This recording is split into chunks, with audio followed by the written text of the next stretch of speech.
35ତମ ଅଧ୍ୟାୟ। ବାବାଙ୍କ ଦର୍ଶନ ପାଇଁ ସର୍ତ୍ତ। ବାବାଙ୍କ ପରୀକ୍ଷା ଯୋଜନା। ସର୍ପରୂପୀ ବାବା। ଏ ଅଧ୍ୟାୟରେ ମଧ୍ୟ ଉଦିର ମାହାତ୍ମ୍ୟ ବର୍ଣ୍ଣିତ ହୋଇଛି।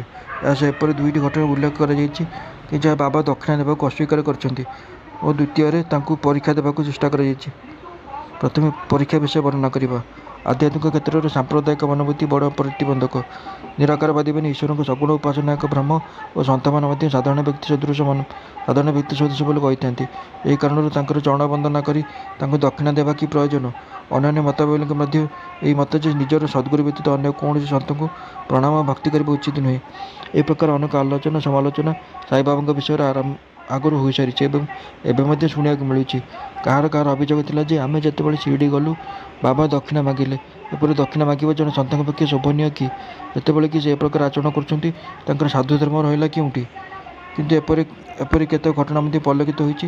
ଯେଉଁ ଲୋକମାନେ ଶିରିଡ଼ି ଯାଇ ଅବିଶ୍ୱାସ କରି ବାବାଙ୍କ ଦର୍ଶନ କରିଛନ୍ତି ସେମାନେ ସର୍ବପ୍ରଥମେ ତାଙ୍କୁ ପ୍ରଣାମ କରି ପ୍ରାର୍ଥନା କରିଛନ୍ତି। ଏପରି କିଛି ଉଦାହରଣ ନିମ୍ନରେ ଦିଆଗଲା। ବାବାଙ୍କ ଦର୍ଶନ ପାଇଁ ସର୍ତ୍ତ। କାକା ମହାଜନଙ୍କର ବନ୍ଧୁ ନିରାକାରବାଦୀ ତଥା ମୂର୍ତ୍ତି ପୂଜାର ବିରୋଧୀ ଥିଲେ। କୌତୂହଳବଶତଃ ସେ କାକାଙ୍କ ସାଙ୍ଗରେ ଦୁଇଟି ସର୍ତ୍ତରେ ଶିରିଡ଼ି ଯିବାକୁ ରାଜି ହେଲେ। ବାବାଙ୍କୁ ପ୍ରଣାମ କରିବେ ନାହିଁ, ତାଙ୍କୁ କୌଣସି ଦକ୍ଷିଣା ଦେବେ ନାହିଁ। କାକା ଯେତେବେଳେ ଦୁଇଟି ଯାକ ସର୍ତ୍ତକୁ ମାନି ନେଲେ, ଶନିବାର ରାତିରେ ଦୁହେଁ ମୁମ୍ବାଇ ପ୍ରସ୍ଥାନ କଲେ ଏବଂ ପରଦିନ ସକାଳେ ଶିରିଡ଼ିରେ ପହଞ୍ଚିଲେ। ଯେମିତି ସେ ମସଜିଦରେ ପାଦ ଦେଇଛନ୍ତି, ବାବା କାକାଙ୍କ ବନ୍ଧୁଙ୍କ ପ୍ରତି ଦୃଷ୍ଟିପାତ କରି କହିଲେ, ଆସନ୍ତୁ ଶ୍ରୀମାନ ପଦାର୍ପଣ କରନ୍ତୁ, ଆପଣଙ୍କୁ ସ୍ୱାଗତ। ଯେମିତି ଶୈଳୀରେ ବାବା ଏହା କହିଲେ ତାହା ଠିକ୍ ତାଙ୍କ ପିତାଙ୍କର ସ୍ୱର ଅନୁରୂପ ଥିଲା। ଆଶ୍ଚର୍ଯ୍ୟଜନକ ଭାବରେ ତାଙ୍କର କୈଳାସବାସୀ ପିତାଙ୍କର ସ୍ମୃତି ଆସିଗଲା ଏବଂ ସେ ଆନନ୍ଦରେ ବିଭୋର ହୋଇଗଲେ। କି ମହିମା ଥିଲା ସେହି କଣ୍ଠରେ! ତାଙ୍କ ମୁହଁରୁ ବାହାରି ପଡ଼ିଲା, ନିଃସନ୍ଦେହରେ ଏହା ମୋ ପିତାଙ୍କ ସ୍ୱର। ନିଜକୁ ସେ ଆଉ ପ୍ରକୃତିସ୍ଥ କରିପାରିଲେ ନାହିଁ ଏବଂ ସମସ୍ତ ପ୍ରତିଜ୍ଞା ଭୁଲିଯାଇ ବାବାଙ୍କ ଶ୍ରୀଚରଣରେ ମଥା ନତ କଲେ। ଦ୍ୱିପ୍ରହରରେ ବିଦାୟ ନେବା ସମୟରେ ବାବା କାକାଙ୍କୁ ଦୁଇଥର ଦକ୍ଷିଣା ମାଗିଲେ, କିନ୍ତୁ ବନ୍ଧୁଙ୍କୁ କିଛି କହିଲେ ନାହିଁ। ବନ୍ଧୁ କାକାଙ୍କ କାନରେ କହିଲେ, ମୋତେ କାହିଁକି ବାବା ଉପେକ୍ଷା କରୁଛନ୍ତି? କାକା କହିଲେ, ନିଜେ ପଚାରିପାର। ବାବା ଏହି ସମୟରେ କହିଲେ, କ'ଣ ମନ୍ତ୍ରଣା ଚାଲିଛି? ବନ୍ଧୁ କହିଲେ, ମୁଁ ଦକ୍ଷିଣା ଦେବି। ବାବା କହିଲେ, ତୁମର ଅନିଚ୍ଛା ଦେଖି ମୁଁ ମାଗିଲି ନାହିଁ। ଯଦି ଇଚ୍ଛା କିଛି ଦେଇପାର। ସେ 17 ଟଙ୍କା ଦେଲେ। କାକା ବି ସେମିତି ଟଙ୍କା ଦେଇଥିଲେ।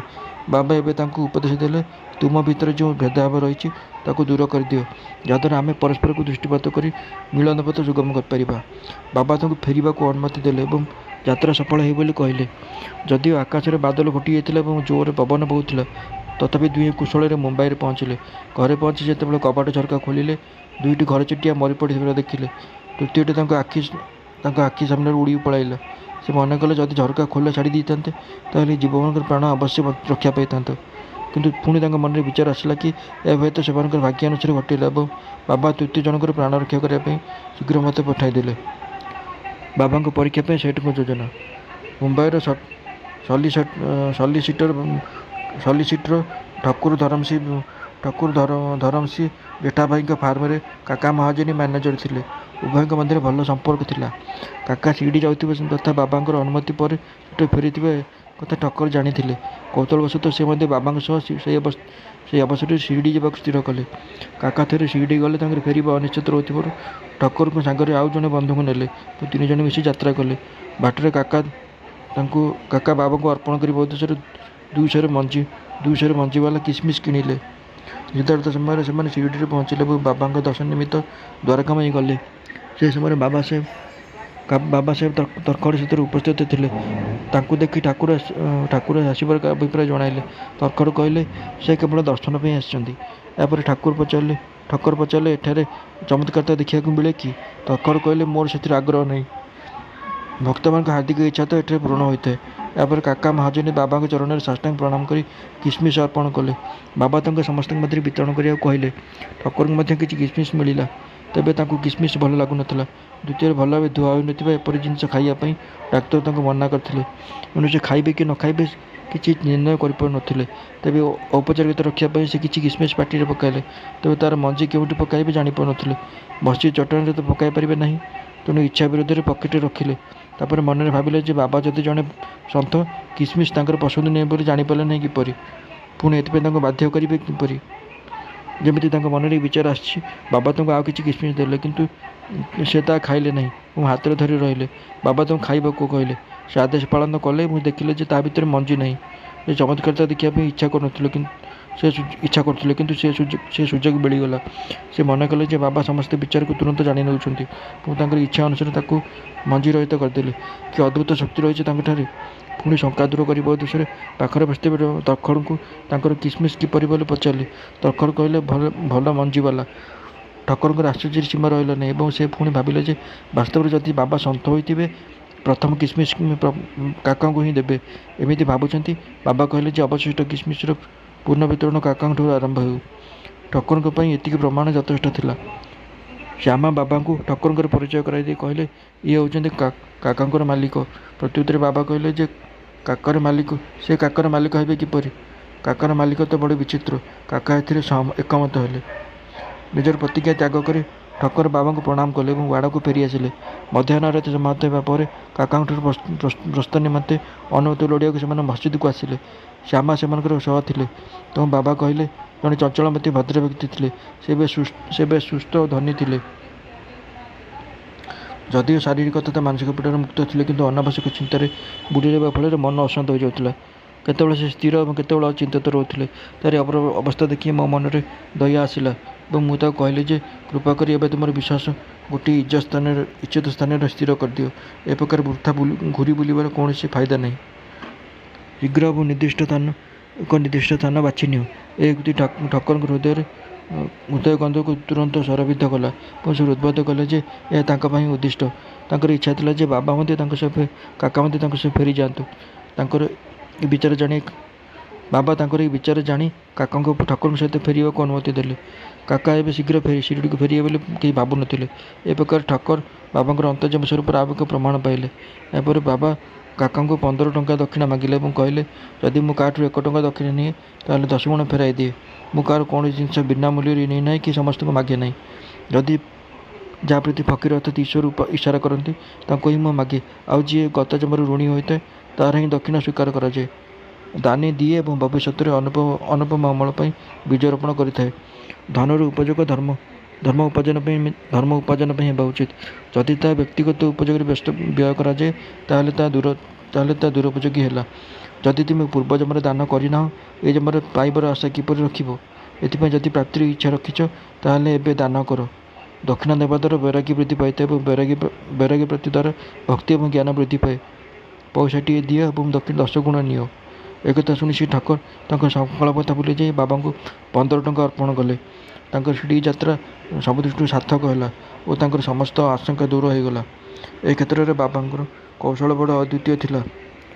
ଯଦିଓ ସେ ନିଜେ ସବୁକିଛି କରୁଥିଲେ, ତଥାପି ନିର୍ଲିପ୍ତ ରହୁଥିଲେ। ପ୍ରଣାମ କରିବା ଏବଂ ନ କରୁଥିବା ଲୋକ ଉଭୟ ତାଙ୍କ ପାଇଁ ସମାନ ଥିଲେ। ସେ କେବେ କାହାକୁ ଅନାଦର କରୁନଥିଲେ ଏବଂ ଭକ୍ତମାନେ ପୂଜା କଲେ ସେ ପ୍ରସନ୍ନ ହେଉନଥିଲେ କି ନ କଲେ ଦୁଃଖିତ ହେବାର କାରଣ ନଥିଲା। ଦୁଃଖ ଓ ସୁଖ ଉଭୟ ଭାବନାକୁ ସେ ଅତିକ୍ରମ କରିସାରିଥିଲେ। ଅନିଦ୍ରା ରୋଗର ନିଦାନ। ବାନ୍ଦ୍ରାର କାୟସ୍ଥ ପ୍ରଭୁ ଜାତିର ଜଣେ ବ୍ୟକ୍ତି ଦୀର୍ଘକାଳ ଧରି ଏକ ଅଜଣା ରୋଗରେ ପୀଡ଼ିତ ଥିଲେ ଏବଂ ତାଙ୍କର ଆଦୌ ନିଦ ହେଉନଥିଲା। ଯେମିତିକି ଶୋଇବାକୁ ଯାଉଥିଲେ ତାଙ୍କର ସ୍ୱର୍ଗବାସୀ ପିତା ସ୍ୱପ୍ନରେ ଆସି ତାଙ୍କୁ ଗାଳି ଦେଉଥିଲେ। ଫଳରେ ତାଙ୍କର ନିଦ୍ରା ଭଙ୍ଗ ହେଉଥିଲା ଏବଂ ରାତି ସାରା ସେ ଅଶାନ୍ତି ଅନୁଭବ କରୁଥିଲେ।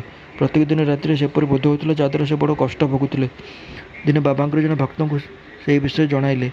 ଭକ୍ତ ଜଣକ କହିଲେ କି ସେ ତ ସଙ୍କଟମୋଚନ ସର୍ବପୀଡ଼ା ନିବାରଣକାରୀ ଉଦିକୁ ହିଁ ରାମବାଣ ସଦୃଶ ମନେ କରିଥାନ୍ତି, କାରଣ ଏଥିରୁ ତତ୍କାଳ ଫଳ ମିଳିଥାଏ। ଗୋଟିଏ ଉଦି ପୁଡ଼ିଆ ଦେଇ ଶୋଇବା ପୂର୍ବରୁ ମଥାରେ ଲଗାଇବାକୁ ତଥା ତକିଆ ତଳେ ରଖିବାକୁ କହିଲେ। ତା ପଟରୁ ନିର୍ବିଘ୍ନରେ ତାଙ୍କର ନିଦ ହେଲା। ଏହା ଦେଖି ସେ ବଡ଼ ଆଶ୍ଚର୍ଯ୍ୟ ଓ ଆନନ୍ଦିତ ହେଲେ। ଏ ଧାରା ବଜାୟ ରଖି ସେ ସାଇବାବାଙ୍କୁ ଧ୍ୟାନ କରିବାକୁ ଲାଗିଲେ। ବଜାରରୁ ବାବାଙ୍କର ଗୋଟିଏ ଫଟୋ ଆଣି ତକିଆ ପାଖରେ ରଖି ପ୍ରତିଦିନ ପୂଜା କଲେ। ଏହାପରେ ସେ ସମ୍ପୂର୍ଣ୍ଣ ସୁସ୍ଥ ହୋଇଗଲେ ଏବଂ ପୂର୍ବର ସମସ୍ତ କଥା ଭୁଲିଗଲେ। ବାଲାଜୀ ପାଟିଲ ନେବାସ୍କର ଇଏ ବାବାଙ୍କର ପରମ ଭକ୍ତ ଥିଲେ ଏବଂ ନିଷ୍କାମ ସେବା କରୁଥିଲେ। ଦିନରେ ବାବା ଯେଉଁ ରାସ୍ତା ଦେଇ ଯାଉଥିଲେ, ସକାଳୁ ଉଠି ସେ ରାସ୍ତାକୁ ମାର୍ଜନା କରି ସଫା କରୁଥିଲେ। ତାଙ୍କ ପରେ ଏହି କାର୍ଯ୍ୟ ବାବାଙ୍କର ଜଣେ ମହିଳା ଭକ୍ତ ରାଧାକୃଷ୍ଣ ମାଈ କଲେ ଏବଂ ତାଙ୍କ ଉପରେ ଅବଦୁଲ୍ଲା।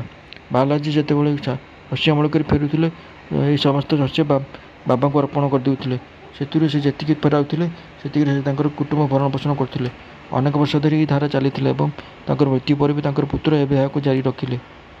ଉଦିର ଶକ୍ତି ଓ ମହିମା। ବାଲାଜୀଙ୍କର ଶ୍ରାଦ୍ଧବାର୍ଷିକୀ ଅବସରରେ ଏକ ପଙ୍କ୍ତି ଭୋଜନ ଆୟୋଜନ କରାଯାଇଥିଲା। ଯେତେ ଲୋକଙ୍କୁ ନିମନ୍ତ୍ରଣ କରାଯାଇଥିଲା ତାଠାରୁ 3 ଗୁଣ ଲୋକ ପହଞ୍ଚିଲେ। ଏହା ଦେଖି ଶ୍ରୀମତୀ ନେବାସ୍କର କିଂକର୍ତ୍ତବ୍ୟବିମୂଢ଼ ହୋଇଗଲେ। ସେ ଭାବିଲେ ସମସ୍ତଙ୍କ ପାଇଁ ଖାଦ୍ୟ ପର୍ଯ୍ୟାପ୍ତ ହେବ ନାହିଁ। ଏଣେ ନିଅଣ୍ଟ ହେଲେ କୂଳର ଅମର୍ଯ୍ୟାଦା ହେବ। ଏ ସମୟରେ ତାଙ୍କର ଶାଶୁ ସାନ୍ତ୍ୱନା ଦେଲେ। ଚିନ୍ତା ନ କରିବାକୁ କରି କହିଲେ, ଏଇ ଭୋଜି ଆମର ନୁହେଁ, ଏହା ସାଇବାବାଙ୍କର। ସବୁ ପାତ୍ରରେ ଉଦି ପକାଇ ଢାଙ୍କୁଣୀ ଘୋଡ଼ାଇ ଦେବାକୁ ତଥା ଢାଙ୍କୁଣୀ ନ ହଟାଇ ସମସ୍ତଙ୍କୁ ପରଶିବାକୁ ସେ ପରାମର୍ଶ ଦେଲେ।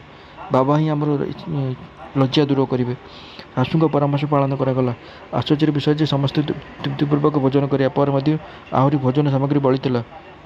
ପ୍ରକୃତରେ ଯାହାର ଯେପରି ଭାବ ତାକୁ ସେହିପରି ଅନୁଭବ ପ୍ରାପ୍ତ ହୋଇଥାଏ। ନିମ୍ନୋକ୍ତ ଘଟଣା ପ୍ରଥମ ଶ୍ରେଣୀ ଉପନ୍ୟାୟାଧୀଶ ତଥା ବାବାଙ୍କର ପରମ ଭକ୍ତ ବି. ଏ. ଚୌଗୁଲେ କହିଥିଲେ। 1943 ଫେବୃଆରୀ ମାସରେ ଅହମଦନଗର ଜିଲ୍ଲା କରତକରେ ପୂଜା ଚାଲିଥିଲା।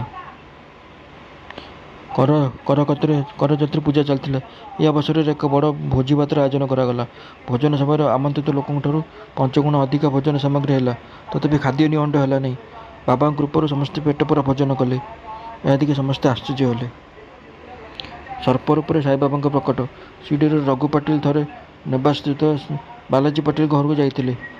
ସନ୍ଧ୍ୟାରେ ଗୋଟିଏ ସାପ ଗୋଶାଳା ଭିତରେ ପଶିଗଲା। ସାପଟିକୁ ଦେଖି ଗୋରୁଗାଈମାନେ ଛାନିଆ ହୋଇ ଇତସ୍ତତ ହେଲେ। ଘରେ ଥିବା ଲୋକମାନେ ଡରିଗଲେ। ତେବେ ବାଲାଜୀ ମନେ କଲେ ଯେ ସେ ସାଇ ହିଁ ଏହି ରୂପରେ ପ୍ରକଟ ହୋଇଛନ୍ତି। ଗୋଟିଏ ଗ୍ଲାସ ଦୁଧ ନେଇ ସେ ସର୍ପ ସମ୍ମୁଖରେ ସେ ରଖିଲେ ଏବଂ ତାକୁ ଏପରି ସମ୍ବୋଧିତ କଲେ, ବାବା, ଆପଣ ଏପରି ଚିତ୍କାର କରୁଛନ୍ତି କାହିଁକି? କ'ଣ ଆପଣ ଆମକୁ ଭୟଭୀତ କରିବାକୁ ଚାହୁଁଛନ୍ତି? ଏହି ଦୁଧ ପାନ କରନ୍ତୁ। ଏହା କହି ସେ ନିର୍ଭୟରେ ସାପଟି ପାଖରେ ବସି ପଡ଼ିଲେ।